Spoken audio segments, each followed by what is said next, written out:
নামটা যেন কি? আমার নাম হচ্ছে তুলি। তুলি। অনেকে গান গাইতে গাইতে সরকার করে ডাকে, কিন্তু আমি জানি না পদবিটা আসলে নেওয়া উচিত কিনা। আমি তো ছোট মানুষ, তুলি সরকার করেই বলে। আমার ফেসবুকে বলে সুন্দরী প্রতিবন্ধী তুলি সরকার, এটা বলে। আমরা বাংলাদেশ বল সমিতির কেন্দ্রীয় কার্যালয় থেকে আজকে লাইভ আসলাম।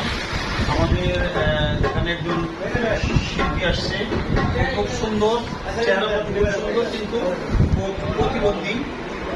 ওর নাম হলো তুলি সরকার। আপনারা তুলির জন্য দোয়া করবেন। আমরা তুলি সরকারের গান শুনবো। এই যে তুলি সরকার। আসসালামু আলাইকুম, সবার প্রতি আমার লাখো কোটি সালাম। আমি নতুন গান করি, যতটুকু পারি গান গাওয়ার চেষ্টা করি। আমার গানে যদি কোনো ভুল ত্রুটি হয় আপনারা খুব সুন্দর দৃষ্টিতে দেখবেন।